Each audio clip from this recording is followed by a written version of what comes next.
Hello, and welcome to I Hate Talking, a podcast about talking, including etymology, frustrating topics, current events, and other random subjects. I'm Adam. And I'm Steph. We are married, and we invite you into these discussions with us as we talk about the good and the bad of talking. We hope you enjoy today's episode.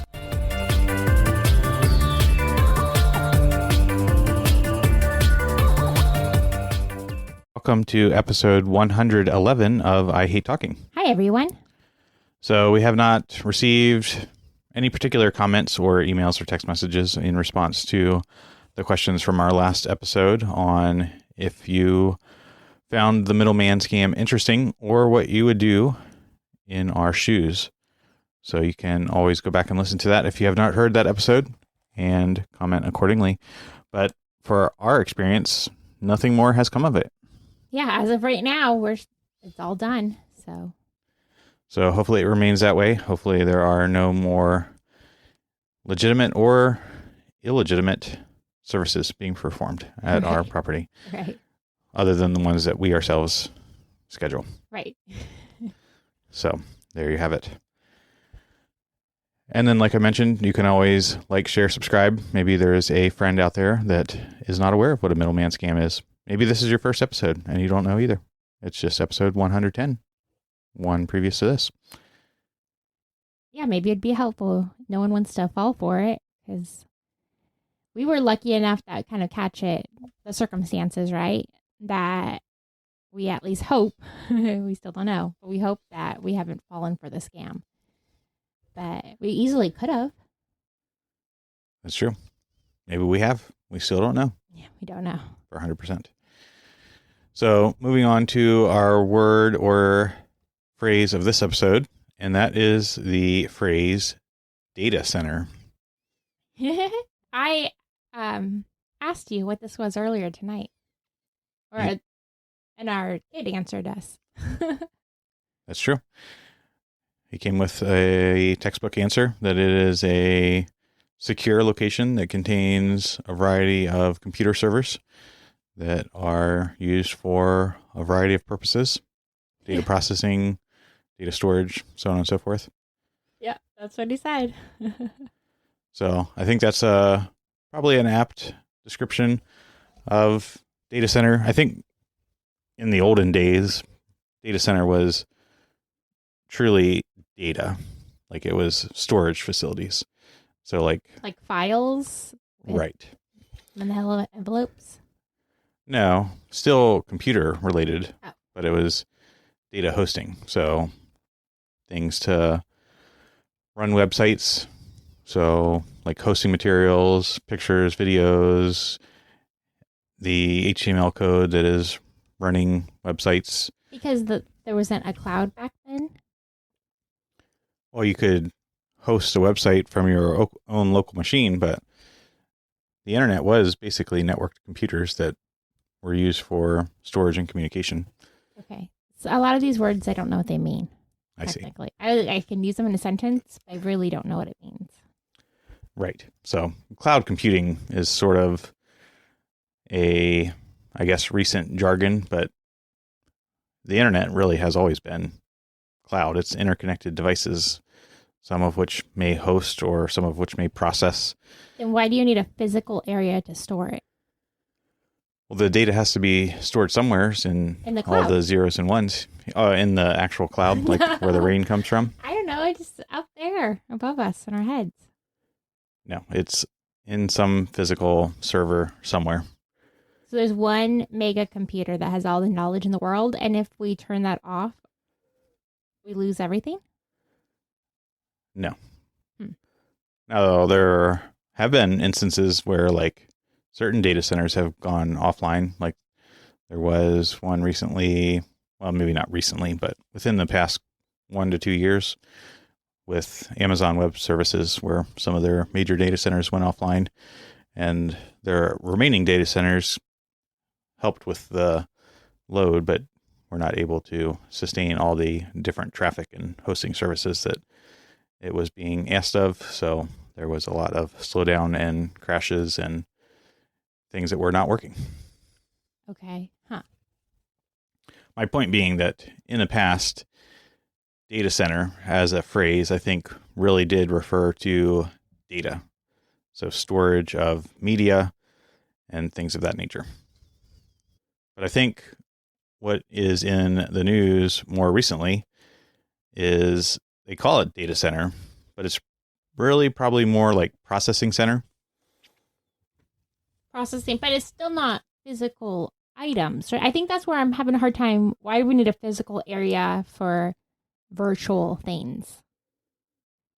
Well, virtual things exist in reality, and reality is based in hardware of some kind. I mean, when you really think about it, basically a computer is a rock that we have introduced electricity to.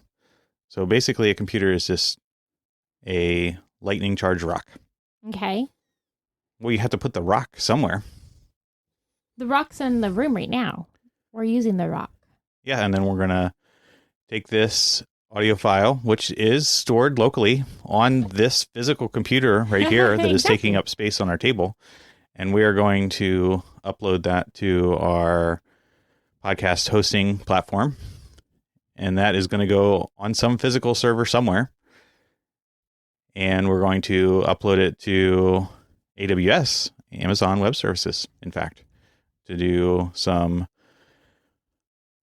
transcripting and things of that nature. So that's physically located on some server somewhere, probably more than once, since they have backups and things like that.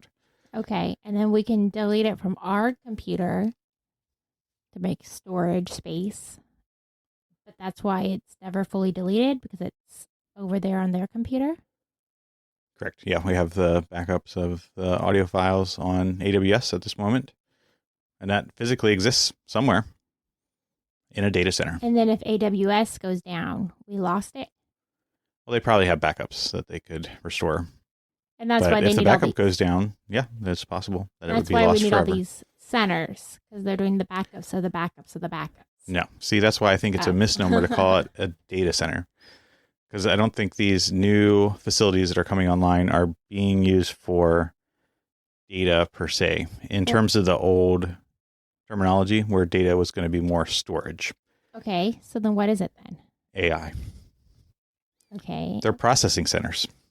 What do you mean, like little robots in there typing away my Gemini questions? Yes.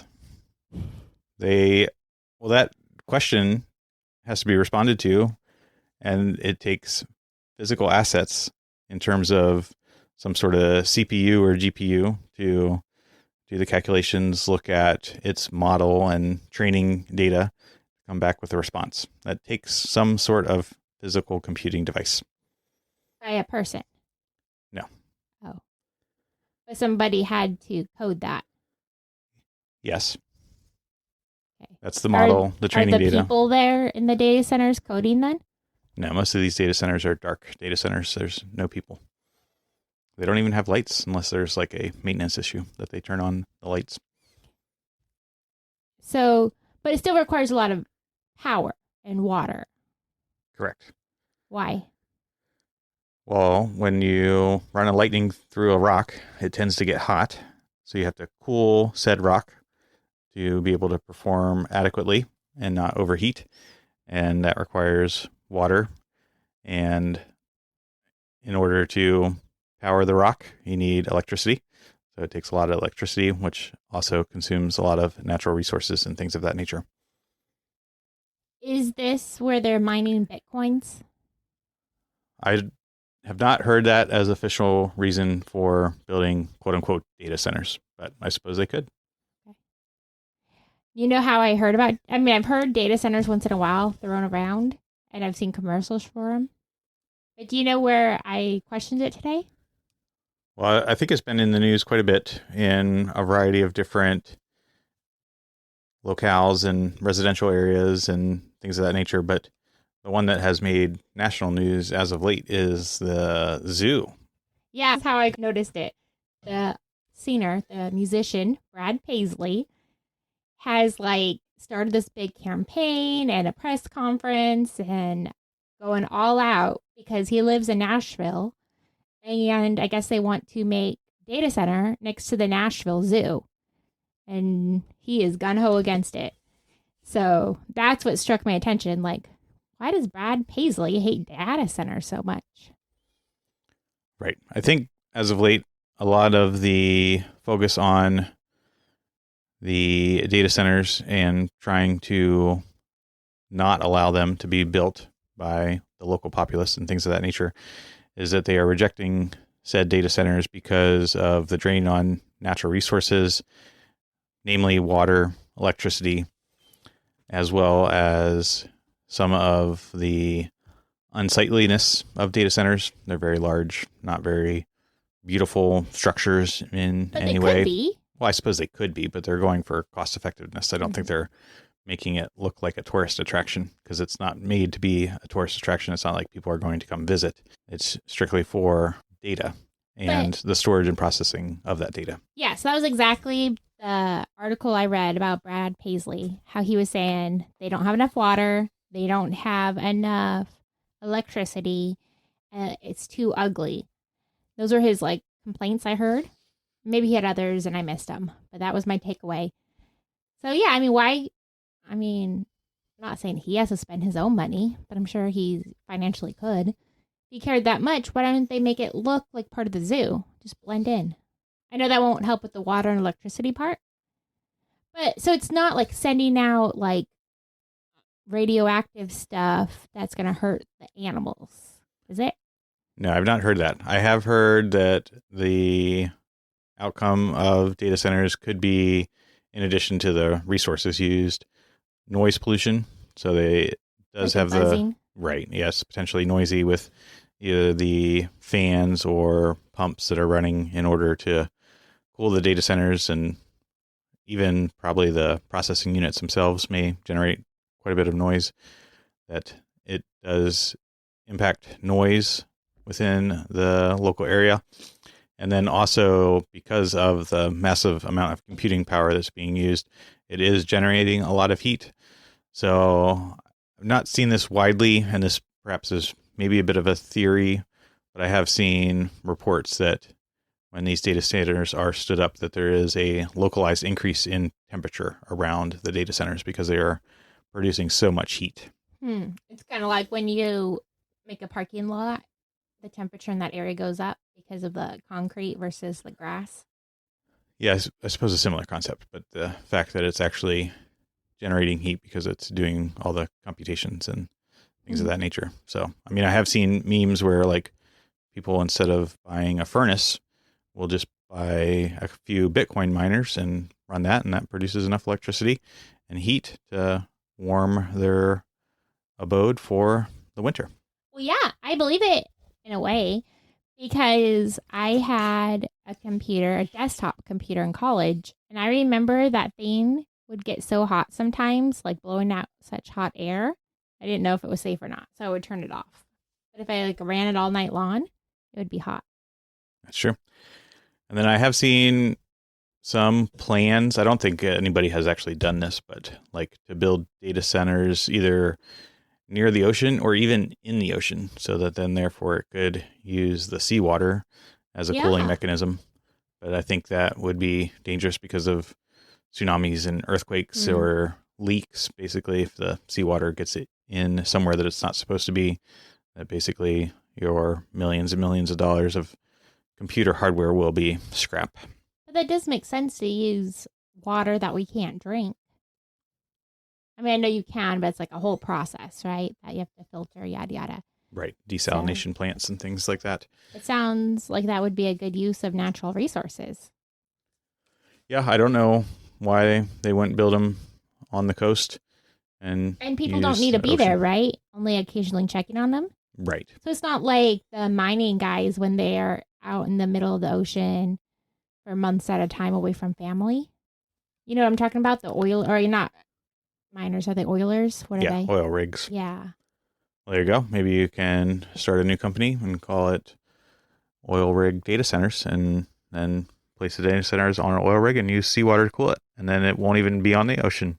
You could even do it in international waters and then not be subject to any government laws. There you go. We can store everyone's secrets, huh? Yeah, I But still really don't think that these are being built for storage, though. so I don't get. Then what are they?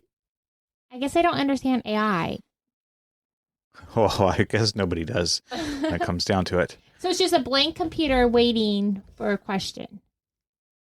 It's not a blank computer. It has a algorithm that's been coded and natural language models that have used training data in order to come up with a variety of responses that AI gives based Okay. on all the knowledge in the world that is in digital format. So that's why you could ask a question about 1984 to AI, and it knows something about that because it has 1984 either in its training data or as part of its resources that it can draw from.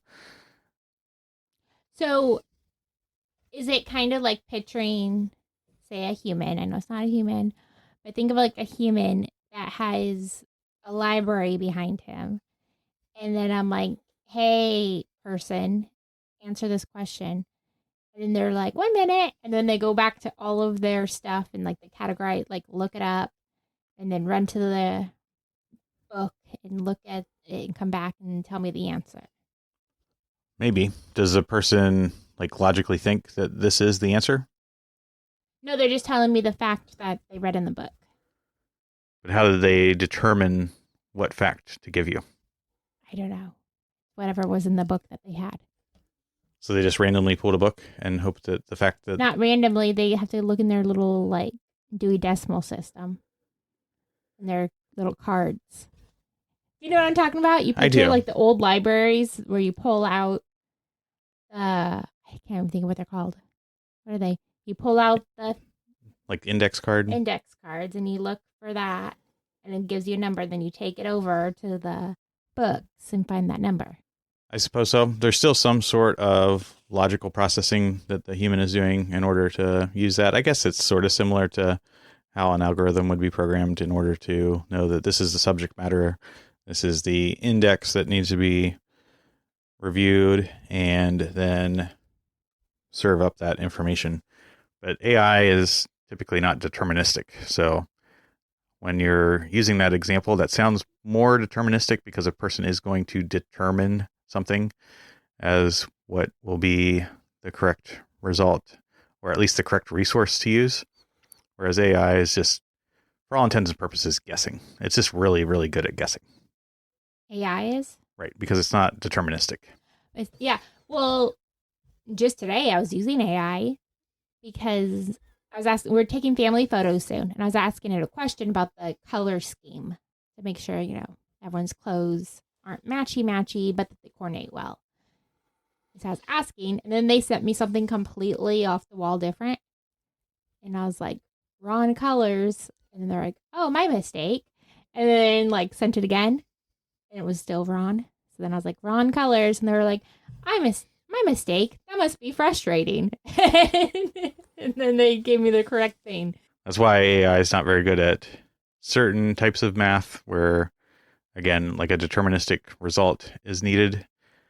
That's not like pre-programmed or like already pre-populated in terms of its like solution book, or very good at verbal things like with counting the number of R's in strawberry. It just doesn't know how to do those things because it's not a deterministic thinking machine. It's just using its pre-programmed logic to attempt to get the right information. So we could convince an AI that there's 5 R's in strawberry. No, it will. In the olden days, they probably have fixed this now because like people always did this, and now they just coded it so like anytime somebody asks about a strawberry and the number of letters, this is the answer. But a person had to do that. Okay. Because it would often report that there's only 2 R's in strawberry. Yeah. You've seen this? No. Okay. I'm just trying to count how many R's there are in strawberry. See, you're coming up with a deterministic solution because you're thinking logically and coming up with a determined solution versus AI just looking at what the question is, associating words and letters to what it has learned in the large language model and producing a result. So why don't you test that and we'll see if they fixed it. So I asked Gemini, my question was, how many R letters are there in strawberry? And the response was, there are 3 letter R's in the word strawberry. Here is why. It is famously tricky because when you say strawberry out loud, your tongue blends the letters together, making it sound like there are only 2 R's. One in straw and one in berry. But when you look at the spelling of berry, that actually requires a double R. There you go. So somebody has fixed it. Let's try ChatGPT. I think that was the one that became famous because of this particular thing. So ChatGPT responded, there are 3 letter R's in the word strawberry. Spelling it out, STRAWBERRY. The letter R appears 3 times. And then we can ask, did it used to be 2? Let's find out. No, the strawberry word has not generally been spelled with only 2 R's. There you go. So they're like gaslighting us, pretending like it was never their mistake. Yes. I asked Gemini if it used to be 2.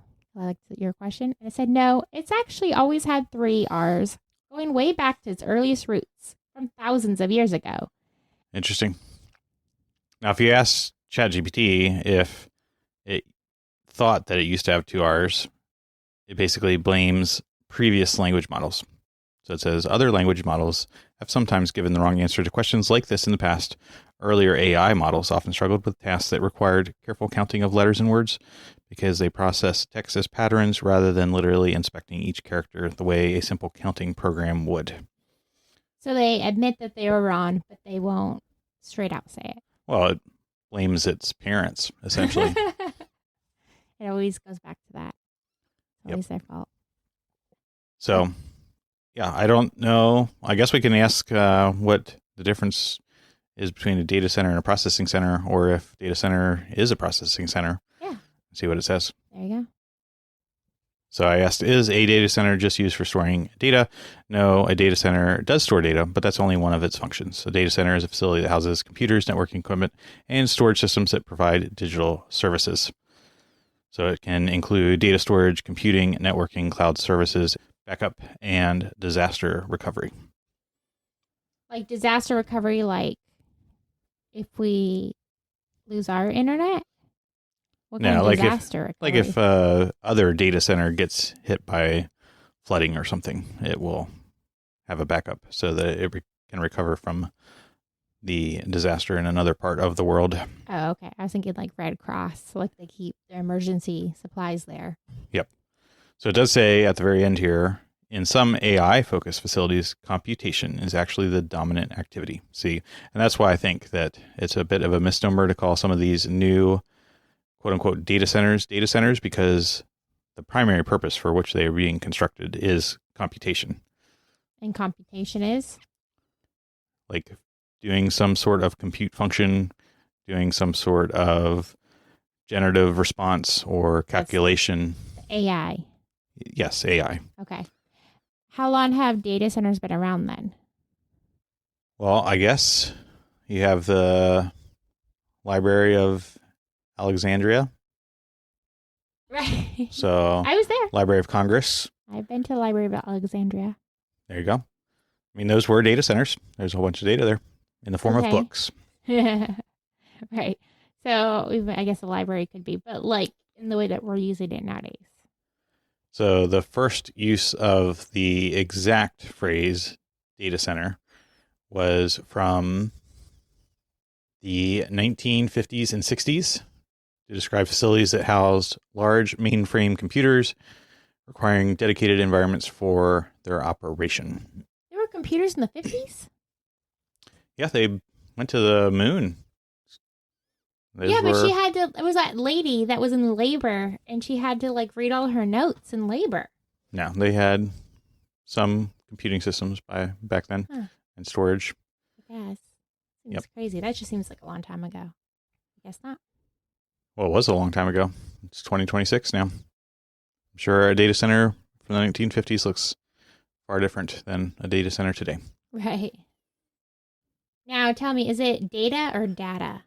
Is it kind of like the same thing where it's like caramel or caramel? It just depends on if you're fancy.